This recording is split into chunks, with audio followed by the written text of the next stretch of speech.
కొన్నిసార్లు మనని కొన్ని సందర్భాల్లో మన బంధువులే కావచ్చు, లేదు అంటే మన ఫ్రెండ్సే కావచ్చు, మనని క్రిటిసైజ్ చేసి మాట్లాడుతూ ఉంటారు. అలాంటి సిచ్యువేషన్స్ని మనం ఎలా హ్యాండిల్ చేయాలి, వాటి నుంచి బయటపడే మార్గం ఏ విధంగా ఉంటుందంటారు సార్?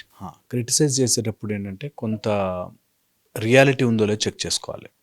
క్రిటిసిజం బాగా ఫేస్ చేస్తున్న వాళ్ళు గుర్తుపెట్టుకోవాల్సిన లాజిక్ ఏంటంటే, ఫస్ట్ నెంబర్ 1, వాళ్ళు నిన్ను క్రిటిసైజ్ చేయట్లేదు, నీ పర్సనాలిటీని క్రిటిసైజ్ చేయట్లేదు, నువ్వు చేసే పనిని క్రిటిసైజ్ చేస్తున్నారు అంతే.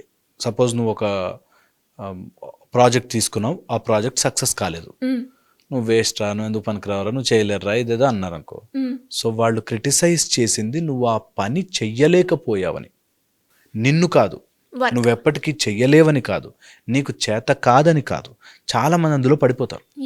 నువ్వేదో డ్యాన్స్ చేసి వచ్చారు, పర్ఫార్మెన్స్ చేసి వచ్చారు, ఏంట్రా అట్లా చేసావు అన్నాడు. అంటే నీ డ్యాన్స్ బాగాలేదు, నువ్వు బాగాలేదని కాదు. చాలామంది లోపల ఏమైపోతుందంటే, నేను బాగాలేను, I am inadequate, I did not prove myself అనే దాంట్లోకి వెళ్తారు. అప్పుడు క్రిటిసిజం బాధేస్తుంది.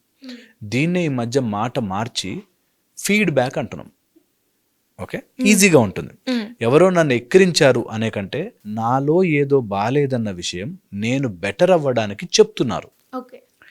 ఈజీ, మైండ్ చాలా ప్రశాంతంగా ఉంటుంది. మైండ్ చాలా చాలా ప్రశాంతంగా ఉంటుంది. That I'm taking a feedback. నేను ఒక ఫీడింగ్ ఇచ్చాను, దాని నుంచి నాకు వచ్చిన ఫీడ్బ్యాక్ ఏంటి. ఓకే, అది easy method to face criticism.